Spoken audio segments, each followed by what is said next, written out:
Assalamualaikum warahmatullahi wabarakatuh.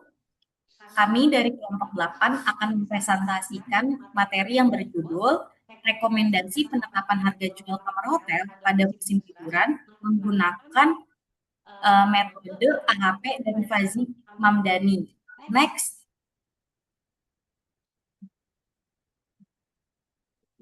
Nah, berikut ini adalah anggota kelompok kami, yaitu ada Diki Irawan, Muhammad Reza Al-Farizi, Ferdi Pratama, dan saya sendiri, Yesi Nurdianti.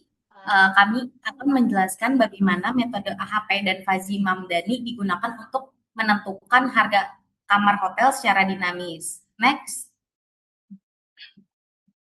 Nah, pada presentasi ini terdapat beberapa pembahasan, dimulai dari pendahuluan, tujuan, metode yang digunakan, kriteria AHP, hasil perhitungan AHP, variabel fazi, aturan fazi, proses inferensi dan defazifikasi hingga hasil akhir. Next.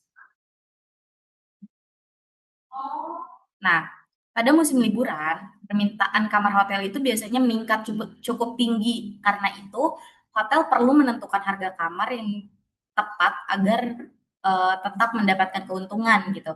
Jika harganya terlalu tinggi, pelanggan bisa berkurang karena merasa harganya itu tidak sesuai. Nah, begitupun sebaliknya, jika harganya terlalu rendah, keuntungan hotel juga akan menurun. Oleh karena itu, dibutuhkanlah sistem pendukung keputusan yang dapat membantu menentukan harga hotel secara dinamis sesuai kondisi yang terjadi. Next. Oke, baik, di sini ada tujuan dari penelitian atau studi kasus. Yang pertama di sini ada menentukan bobot fasilitas hotel menggunakan metode AHP. Lalu yang kedua yaitu mengimplementasikan metode Fazi Mamdani dalam penentuan harga kamar hotel. Dan yang ketiga yaitu menghasilkan rekomendasi tarif hotel secara dinamis terutama saat musim liburan. Next. Nah, di sini ada metode yang digunakan. Pada penelitian ini digunakan dua metode, yaitu AHP dan Fazi Mamdani. Nah, metode AHP itu digunakan untuk menentukan bobot prioritas dari fasilitas hotel. Nah, sedangkan metode Fazi Mamdani itu digunakan untuk menentukan rekomendasi tarif hotel berdasarkan beberapa faktor seperti tingkat hunian, prediksi cuaca, dan bobot fasilitas hotel. Next. Dan di sini ada kriteria AHP. Nah, pada metode AHP ini terdapat beberapa kriteria yang digunakan, yaitu fasilitas kamar, lokasi, dan pelayanan. Nah, dari ketiga ini dibandingkan satu sama lain menggunakan matriks perbandingan untuk mengetahui faktor mana yang paling berpengaruh dalam penentuan harga hotel. Next.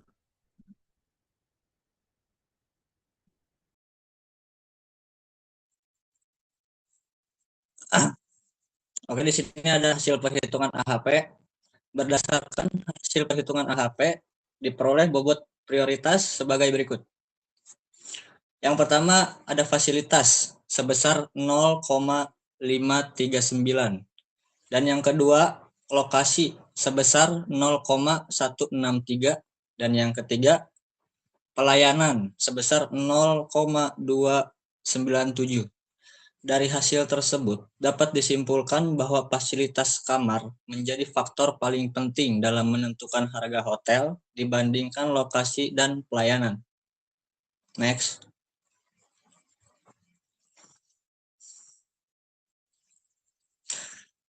Pada metode Fazi Mamdani terdapat variabel input dan output. Untuk variabel input terdiri dari 3. Yang pertama, tingkat hunian.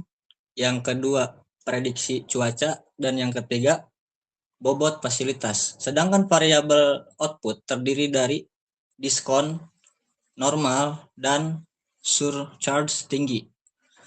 Output ini nantinya digunakan untuk menentukan rekomendasi harga hotel. Next.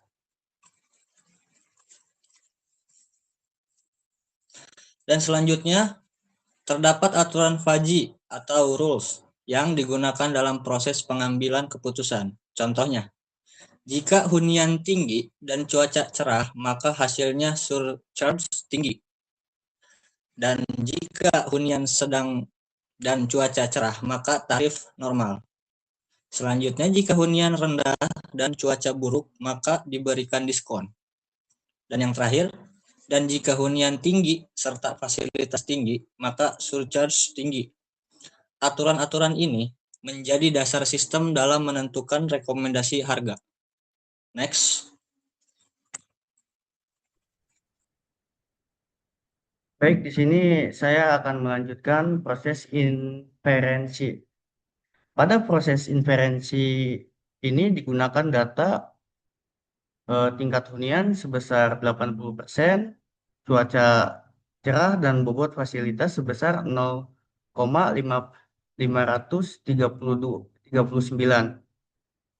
Kemudian dilakukan perhitungan menggunakan operator minimum atau min untuk mencari nilai A atau alfa predikat.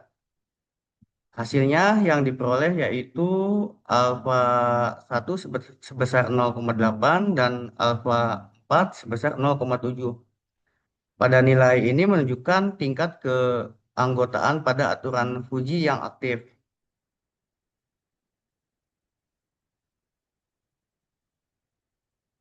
Defuji. Lalu ada defujifikasi. Setelah proses inferensi selesai, langkah berikutnya adalah defujifikasi. Pada nilai output yang digunakan yaitu diskon nilai 30%, normal bernilai 60, diskon bernilai 30, normal bernilai 60, dan surcharge tinggi nilai 90. Hasil perhitungan defujifikasi diperoleh nilai Z sebesar 72. Nilai ini menunjukkan bahwa rekomendasi harga cenderung mengarah pada surcharge tinggi.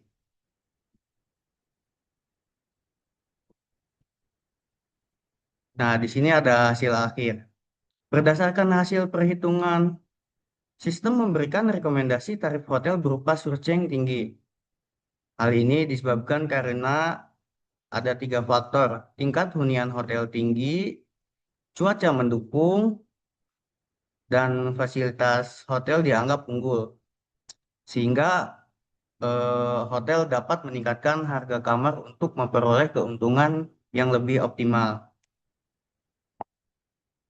Maka lanjut oleh Yesi. Oke, selanjutnya kesimpulan. Nah, kesimpulan dari penelitian ini adalah metode AHP itu berhasil digunakan untuk menentukan bobot fasilitas hotel, sedangkan metode Fazzi Mamdani itu berhasil memberikan rekomendasi tarif hotel secara dinamis.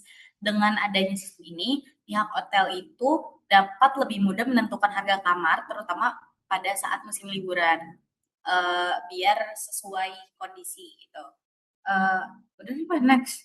Oh ya, cukup sekian presentasi dari kami. Kurang lebihnya mohon maaf. Assalamualaikum warahmatullahi wabarakatuh. Udah.